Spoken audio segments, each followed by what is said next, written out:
Welcome, I'm Theolyn Cortens and this is my New Shoots 2020 newsletter video.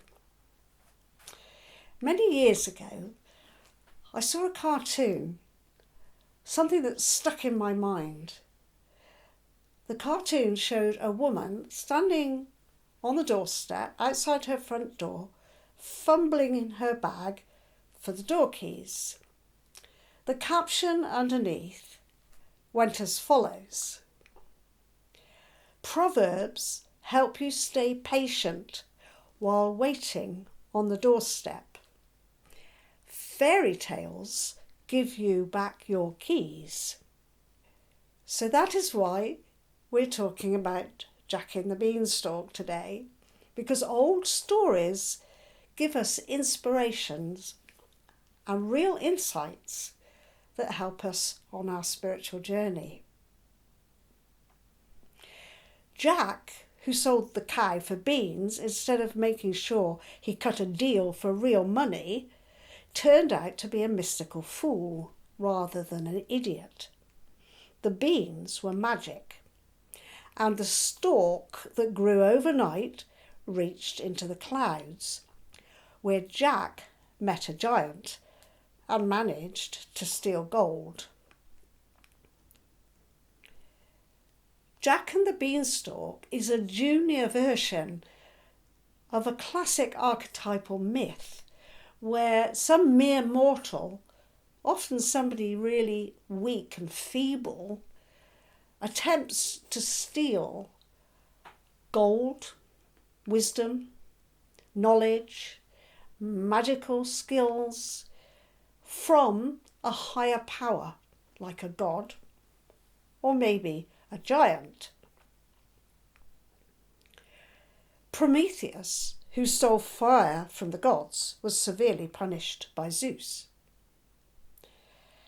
Adam and Eve were turned out of Eden for stealing the fruit of knowledge.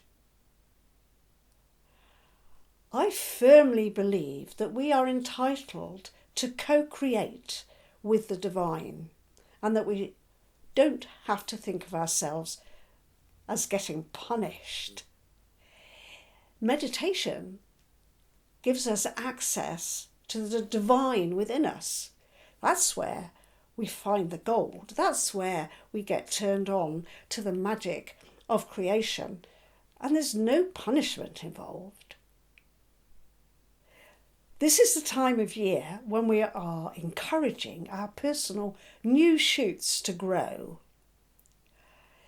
After all, what we sow, we shall reap. And the creative seeds that we can plant in deep levels of consciousness when we meditate can flourish and become a future full of blessings and abundance. And we would surely welcome magical intervention of some kind. Extra gold from a giant, or fiery energy to help us keep going, especially for those of us who live in the northern hemisphere during these winter months. The image of the beanstalk reminds us of the tree of life map. We are at the foot in our everyday world, but the archangels, the archetypal qualities of divine energy, can help us up the ladder of life.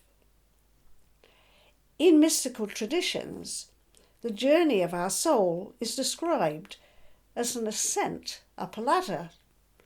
Think about the beanstalk. The famous children's game of snakes and ladders, is based on this concept.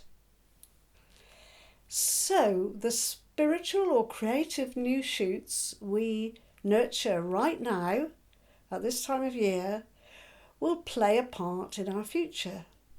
If we choose the strongest seedlings to plant out, we can expect a good harvest later this year or in future years. My students have found a visual tree exercise really useful to help them identify what they want to plant and what they're hoping to grow. This exercise has been offered to students in my workshop in the past, and everyone finds it really good fun and quite enlightening as well. So what you need is a very big piece of paper. If you can get A1 like flip chart paper, that's brilliant because it's quite cheap. And also you need some of those fat markers, fat felt pens. If you can get green, red, perhaps brown, or if black might do, then you're away. What you need to do basically is draw a tree, a very childlike, kids-like drawing of a tree with a trunk and some roots and a few branches, and you can put a few leaves in if you like as well. But you've got the basic tree. There's nothing growing on it yet. Okay. So now take some time out to consider what is going on in your life right now, what your future hopes are, and what you can do to nurture these possibilities. I've given you a checklist and some ideas for this exercise as a separate document in the newsletter if you want to download that, because to save taking up too much time in the video, that document will just help you get a few ideas together.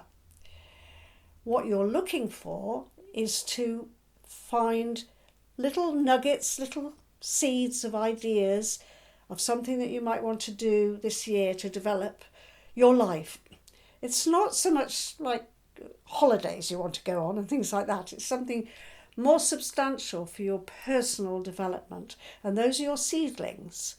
And you're going to put little seedlings in among the roots of this tree. You're going to draw those in. And then you're going to take a red felt pen, and draw a few fruits on the tree. And then you can write in the red fruits, you can write the kind of ideas. Have a look at my version of this and you can see where this is leading you to. Once you've taken this as far as you can for the time being, sit with your picture. And then you could follow the guided journey that I've included in the newsletter. This is a good follow-up to the tree exercise, because in the guided journey, you take yourself to make a real connection with Archangel Oriel. And that will give a sort of sense of tenderness and loving care and mothering that is necessary for all new creative projects, whatever they are. And you can go back to the newsletter to find my image of Oriel to print out if you wish. So then make notes in your journal of what you've experienced, and in a few months' time you can go back to your picture, your tree picture, and see how things have progressed. So many blessings for the next few weeks, and I'll come back to you at the spring equinox, which I call Sticky Buds. See you then.